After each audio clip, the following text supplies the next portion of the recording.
Sabe aquela sensação de que você finalmente venceu na vida, que cada gota de suor derramada no canteiro de obras, cada noite em claro revisando orçamentos complexos e cada calo endurecido nas palmas das mãos valeram a pena porque você construiu um império sólido e inabalável para sua família? Pois, meu nome é Gustavo, tenho 46 anos, e durante mais de 15 anos eu acreditei piamente que era o homem mais sortudo e abençoado do mundo. Eu construí a GL Incorporadora, saindo do absoluto zero, começando com uma betoneira velha e um sonho, até me tornar o dono de edifícios que hoje definem o horizonte luxuoso da minha cidade. Eu sempre fui o cara do trabalho duro, o primeiro a chegar no canteiro às 5 da manhã e o último a apagar a luz do escritório, tudo para garantir que a minha esposa, a Rebeca, vivesse cercada pelo luxo extravagante que ela sempre fez questão de dizer que merecia, e para que o meu sócio e suposto melhor amigo desde os tempos de faculdade, o Maurício, tivesse o status, o conforto e a segurança financeira de um irmão de sangue. Eu achava que a nossa parceria comercial e pessoal era como concreto protendido, inquebrável, feita sob pressão para aguentar qualquer peso que a vida jogasse em cima.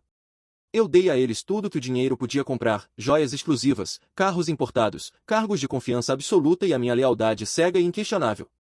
O que eu não sabia, e o que me dói até hoje ao lembrar, era que enquanto eu estava nos canteiros de obras debaixo de sol escaldante ou chuva torrencial, os dois estavam projetando, com a frieza de engenheiros do mal, a demolição completa da minha vida. Eu vivi cercado por dois parasitas profissionais durante 5 longos anos, e quando eu finalmente notei a primeira trinca profunda no meu alicerce emocional, eu não descobri apenas um caso extraconjugal nojento, eu descobri um plano financeiro criminoso, estruturado em camadas, para me levar à falência total, me deixar com uma dívida milionária de impostos federais e fugir para o Uruguai com cada centavo do meu patrimônio líquido. Antes de eu te contar com detalhes cirúrgicos como eu usei o meu profundo conhecimento de engenharia civil para criar uma armadilha estrutural que deixou o Maurício e a Rebeca sem teto, sem um centavo no bolso e com a Polícia Federal batendo a porta deles em rede nacional, eu preciso de um favor de quem realmente sabe o peso insuportável de uma traição vinda de quem você mais ama e confia.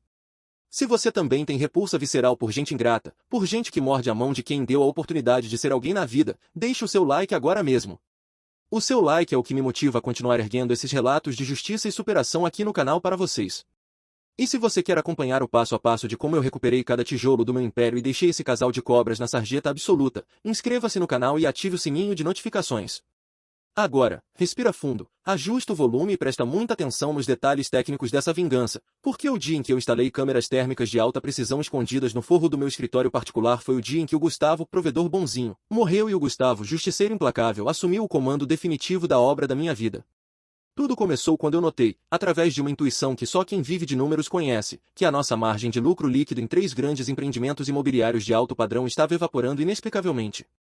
O Maurício, que cuidava exclusivamente da parte administrativa e financeira da incorporadora enquanto eu ficava na linha de frente das obras, dizia com aquela cara de preocupação falsa que o custo dos insumos básicos tinha disparado de forma típica, que o aço e o cimento estavam com preços proibitivos por causa de crises externas e que as novas licenças ambientais estavam drenando nosso fluxo de caixa como um ralo aberto. Eu, confiando cegamente no meu irmão de faculdade, assinava os cheques, as duplicatas e as transferências bancárias sem questionar um único centavo. Mas o que realmente me fez acender o alerta vermelho de perigo iminente foi a mudança drástica na atitude da Rebeca. Ela, que sempre foi uma mulher vaidosa e centrada em si mesma, começou a demonstrar uma obsessão estranha por saber exatamente quando eu viajaria para visitar as obras em outros estados. Ela me incentivava constantemente a ficar mais tempo fora de casa, dizendo que eu precisava de férias e que ela cuidaria de toda a logística familiar com a ajuda do Maurício. Foi então que comecei a notar que o meu sócio e a minha esposa trocavam olhares rápidos, carregados de uma eletricidade cúmplice que definitivamente não era de uma amizade respeitosa entre sócios. O meu instinto de engenheiro, treinado para detectar qualquer falha estrutural microscópica antes mesmo dela se tornar visível ao olho humano, me gritou que o meu casamento e a minha empresa multimilionária estavam prestes a desabar sobre a minha cabeça. Eu não sou homem de fazer cena ou gritar no escuro sem provas contundentes. Usei a frieza que os anos de negociações difíceis me ensinaram. Contratei secretamente um escritório de perícia contábil forense sediado na Suíça e uma equipe de investigadores particulares que utilizavam tecnologia de espionagem de ponta. Em menos de um mês de monitoramento, eu recebi em mãos um pendrive criptografado que continha o projeto completo da minha destruição pessoal e financeira. O Maurício e a Rebeca não estavam apenas tendo um caso sórdido e repetitivo nos hotéis de luxo que eu mesmo pagava através das contas de despesas da incorporadora. Eles estavam operando um esquema criminoso de desvio de capital através de uma rede complexa de fornecedores laranjas, que forneciam materiais de construção de segunda e terceira categoria pelo preço faturado de materiais de primeira linha. O Maurício falsificava sistematicamente os laudos técnicos de segurança e as notas fiscais de compra, enquanto a Rebeca, usando a procuração que eu lhe dei em um momento de confiança absoluta, assinava como testemunha em documentos de empréstimos bancários pesados que colocavam a nossa mansão e todos os meus veículos particulares como garantia real. O plano deles era de uma maldade profissional. Eles pretendiam declarar a falência fraudulenta da incorporadora alegando má gestão estratégica da minha parte, sugerindo inclusive que eu estava perdendo a sanidade mental por excesso de trabalho, para que então pudessem fugir para o Uruguai com o dinheiro desviado e abrir uma nova construtora do zero. O Gustavo é um trator de esteira, ele só sabe trabalhar e cheirar poeira de cimento. Ele é tão bronco que nem vai notar que a gente já removeu o solo firme debaixo dos pés dele, disse o Maurício em uma gravação de áudio capturada no meu escritório, enquanto ele gargalhava e bebia o meu uísque mais caro, sentado na minha própria cadeira de couro. Galera, para tudo e tenta imaginar o tamanho colossal desse golpe emocional e financeiro. Você coloca o cara dentro da sua intimidade, dá 30% da sua empresa de presente, coloca a sua mulher no topo da pirâmide social, e os dois se unem na calada da noite para te transformar em um indigente, um louco sem patrimônio e sem dignidade. O que você faria numa situação limite dessas? Você entrava na sala chutando as cadeiras e perdendo a razão, ou jogava o jogo deles com a paciência e a frieza de quem sabe exatamente onde estão os pontos de apoio de um edifício de 30 andares? Comenta aqui embaixo agora, porque eu quero saber quem aqui tem sangue frio de verdade, justiça no braço ou vingança milimétrica. Quero ver a estratégia de cada um de vocês. E já deixa o seu like, porque a investigação forense revelou um detalhe ainda mais perverso. Eles pretendiam assinar o golpe final de transferência de bens justamente no dia da festa de entrega das chaves do nosso maior e mais luxuoso edifício residencial, o Gran Palazzo. O meu ódio, que no início era uma brasa quente no peito, tornou-se uma ferramenta de engenharia de alta precisão. Eu decidi que ia demolir a vida deles com uma implosão controlada, mas ia fazer isso de uma forma tão sutil que eles nem perceberiam o colapso até que o teto estivesse literalmente esmagando as suas pretensões. Durante os 3 meses seguintes de agonia silenciosa, eu fui o melhor ator que o setor da construção civil brasileira já viu. Eu fingi em casa e no trabalho que estava exausto, que estava começando a ter lapsos de memória e que esquecia, propositalmente, de conferir as notas fiscais e os balancetes mensais. Eu deixava o Maurício se sentir o mestre supremo da malandragem corporativa, o gênio que estava passando a perna no velho Gustavo. Mas por baixo dos panos, em reuniões secretas durante a madrugada, eu estava movendo cada centavo do meu capital legítimo para uma holding offshore protegida em um paraíso fiscal seguro. Ao mesmo tempo, eu estava trocando todos os ativos reais da empresa por dívidas tributárias e obrigações trabalhistas que, por uma manobra jurídica brilhante do meu novo advogado, estavam agora sob a responsabilidade legal exclusiva do diretor administrativo e financeiro, o Maurício. Eu preparei um dossiê de dar inveja ao FBI, com mais de 1000 páginas de provas irrefutáveis de fraude, corrupção ativa, falsidade ideológica e estelionato qualificado. Eu fui além, criei uma obra fantasma completa no sistema interno da empresa. Fiz o Maurício acreditar piamente que tínhamos fechado um contrato secreto de bilhões com um grupo de investidores árabes para a construção de um complexo hoteleiro no litoral. Fiz ele assinar, entre um brinde e outro de celebração falsa, uma montanha de documentos que, na verdade, eram confissões de dívida irrevogáveis e assunções de responsabilidade criminal direta por todas as falhas estruturais que ele mesmo tinha provocado nas nossas obras reais ao usar material barato. Ele achou que estava assinando seu passaporte para a riqueza eterna e para a vida de playboy no exterior. Na verdade, ele estava assinando, com caneta de ouro, o seu próprio mandado de prisão preventiva. Com a Rebeca, eu agia como o marido mais apaixonado e submisso do mundo, mas todas as joias caríssimas que eu presenteei para ela naquele período eram, na verdade, réplicas perfeitas de zircônia, enquanto as peças originais de diamantes e esmeraldas estavam devidamente guardadas em um cofre bancário secreto ao qual apenas eu e minha mãe tínhamos acesso. Pessoal, o nível dessa armadilha foi uma obra-prima da engenharia social. Eu estava construindo a própria cela de isolamento deles enquanto eles achavam que estavam escolhendo os móveis da cobertura em Punta del Oeste. Se você está curtindo essa volta por cima monumental e quer saber como foi o momento exato em que eu revelei as traições no telão de LED gigante durante a festa de inauguração do Gran Palazzo, já se inscreve no canal e ativa o sininho agora mesmo. O que eu fiz naquela praça central vai te mostrar que você nunca deve brincar com o legado de um homem que sabe ler perfeitamente o que está escondido atrás do reboco da alma humana. Já deixa o seu like para mostrar que a justiça real é a melhor construção que um homem pode erguer. A noite da grande inauguração finalmente chegou, carregada de uma tensão que só eu sentia. O Gran Palazzo estava deslumbrante, todo iluminado por canhões de luz, repleto de autoridades políticas, jornalistas influentes e a elite financeira da cidade. A Rebeca estava radiante, vestindo um modelo de seda italiana que custava o preço de um carro popular, desfilando pelo salão como se fosse a nova imperatriz do setor imobiliário. O Maurício estava de terno sob medida, agindo com uma arrogância insuportável, conversando com investidores como se fosse o grande cérebro visionário por trás do sucesso meteórico da nossa incorporadora. Quando chegou o momento esperado do discurso principal de inauguração, eu subi no palco montado na praça, sob os aplausos calorosos de centenas de pessoas. O Maurício e a Rebeca posicionaram-se logo atrás de mim, sorrindo cinicamente para as câmeras, acreditando que aquele era o momento glorioso em que eu anunciaria minha aposentadoria precoce por motivos de saúde e passaria oficialmente o comando total para as mãos deles. Boa noite a todos os amigos, parceiros e novos moradores. Hoje, a GL Incorporadora entrega mais do que um edifício de concreto e vidro. Hoje, nós entregamos a prova definitiva de que a verdade e a integridade sempre prevalecem sobre a fraude e a vilania. Comecei, com uma voz firme que ecoou como um trovão pelo sistema de som profissional. O Maurício franziu a testa, sentindo um desconforto súbito naquelas palavras. Eu preparei um conteúdo audiovisual exclusivo sobre os bastidores reais desta obra e da gestão da nossa empresa. Por favor, todos olhem atentamente para o telão de LED.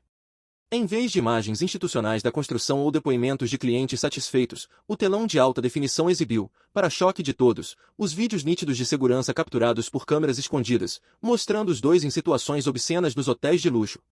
Em seguida, o áudio cristalino das gravações onde eles planejavam detalhadamente a minha falência e a minha internação psiquiátrica forçada. Por fim, o telão exibiu as planilhas reais de desvio de dinheiro e os laudos técnicos que comprovavam que o Maurício tinha usado ferro de baixa qualidade estrutural em pontos críticos para embolsar a diferença de preço. O salão de festas, antes barulhento, transformou-se em um deserto de gelo e silêncio absoluto. A Rebeca começou a tremer de forma incontrolável, a taça de champanhe cristal escapando de suas mãos e estilhaçando-se no chão. O Maurício tentou, em um movimento de pânico, caminhar rapidamente em direção à saída de emergência, mas dois comissários da Polícia Federal apaisana, que eu tinha convidado pessoalmente como parceiros de investimento, bloquearam o caminho dele de forma decisiva. Maurício, você acaba de ser exonerado de todas as suas funções de forma sumária e irrevogável. E como você assinou pessoalmente toda a responsabilidade legal pelas fraudes financeiras e estruturais que acabaram de ser expostas para o Ministério Público, os agentes aqui presentes têm um mandado de prisão preventiva e busca e apreensão contra você, eu disse, sem sequer olhar para trás, mantendo a postura de quem comanda a obra. E Rebeca, os papéis do divórcio litigioso já estão devidamente protocolados. Como você tentou fraudar o nosso patrimônio comum e conspirou contra a minha integridade, a cláusula de infidelidade comprovada e tentativa de golpe patrimonial que eu inseri estrategicamente no nosso contrato de união estável acaba de ser ativada por pleno direito. Você sai daqui hoje exatamente com a mesma coisa que trouxe quando nos conhecemos na faculdade, absolutamente nada, nem a joia que está no seu pescoço, que por sinal, é uma réplica barata. O nocaute foi total, técnico e definitivo. O Maurício foi algemado ali mesmo, no centro do salão de festas, diante de todos os seus contatos comerciais e da imprensa, saindo da inauguração do prédio diretamente para o camburão da PF que esperava do lado de fora. A Rebeca teve um colapso histérico, tentou gritar impropérios, tentou me agredir fisicamente na frente dos convidados, mas foi rapidamente contida pelos seguranças particulares. Ela descobriu, em questão de minutos, que todas as suas contas bancárias secundárias estavam zeradas por ordem judicial de bloqueio e que o apartamento de luxo onde ela planejava morar com um amante estava registrado apenas em meu nome e já tinha as fechaduras eletrônicas trocadas por códigos que ela jamais descobriria. Galera, que sensação indescritível de alma lavada e justiça feita com as próprias mãos da inteligência. Você acha que o Gustavo foi longe demais ao humilhar os dois dessa forma pública e teatral ou eles mereceram cada milésimo de segundo desse desespero e dessa vergonha por terem tentado destruir a vida e a sanidade de um homem que só lhes deu amor e prosperidade? Comenta aqui embaixo agora mesmo, sem filtro, porque eu quero ver essa discussão pegar fogo. Justiça estrutural ou o Gustavo foi um gênio? Eu quero saber a opinião sincera de cada um de vocês sobre esse acerto de contas épico. E se você vibrou com a queda estrondosa desse casal de parasitas traidores, esmaga o botão do like e se inscreve no canal se você ainda não for um dos nossos. Ativa o sininho para não perder os próximos relatos de quem resolveu parar de ser o alicerce de gente ingrata e assumir o controle total da planta da sua própria vida. Valeu por ficar comigo até o final e lembre-se sempre do lema do canteiro: quem constrói a sua felicidade sobre a dor e a traição de quem o estendeu a mão, acaba inevitavelmente soterrado pelos escombros dos seus próprios pecados. Nos meses que se seguiram a esse terremoto social e financeiro, eu realizei uma limpeza de terreno completa na GL Incorporadora. Recuperei todos os contratos vitais, demiti sumariamente todos os funcionários que eram cúmplices silenciosos das maracutaias do Maurício e mostrei para o mercado imobiliário que a minha empresa era muito mais forte e resiliente do que qualquer traição de sócio. O Maurício foi condenado em primeira instância a 12 anos de prisão em regime fechado por estelionato, fraude corporativa e lavagem de dinheiro. A Rebeca tentou buscar abrigo na mansão da mãe dela, mas a minha ex-sogra, que é uma mulher de princípios rígidos e que eu sempre ajudei financeiramente com as melhores clínicas e médicos, teve a dignidade de expulsar a própria filha de casa ao ver as provas cabais do que ela tentou fazer comigo. Soube recentemente que ela está morando em um quartinho alugado de subúrbio e trabalhando como vendedora de loja de calçados para conseguir pagar os honorários dos advogados criminalistas. Hoje, quando eu olho para os meus edifícios que tocam as nuvens, eu sinto um orgulho profundamente diferente. Eles não representam apenas lucro bruto ou engenharia avançada, eles representam a minha resiliência de aço. Aprendi da forma mais dura que você não pode controlar quem vai tentar te apunhalar pelas costas, mas você tem o controle total sobre o tamanho da queda que eles vão levar quando você decidir puxar o tapete. Conheci a Letícia, uma engenheira civil brilhante que compartilha dos meus valores de transparência e trabalho duro, e a nossa nova parceria é baseada em honestidade real, não em fachadas de drywall bonitas. A vida é maravilhosa quando você remove todo o entulho emocional, limpa o terreno da alma e reconstrói cada andar sobre a base sólida da verdade. Chegamos ao fim dessa história de concreto, ferro, traição e justiça pesada. Se você chegou até aqui, você é um verdadeiro mestre de obras da própria existência. Deixe o seu comentário agora mesmo com a palavra alicerce, para eu saber que você acompanhou cada detalhe técnico dessa reviravolta. Não esquece de deixar o seu like para fortalecer o nosso canal e de compartilhar esse vídeo com aquele seu amigo que está sendo bonzinho demais e confiando em quem nitidamente só quer a sombra do telhado dele.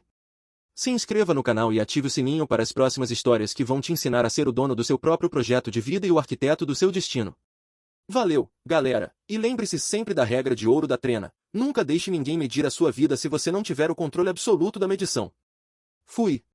Eu ainda mantenho um pedaço do concreto do meu primeiro edifício comercial em cima da minha mesa de mogno.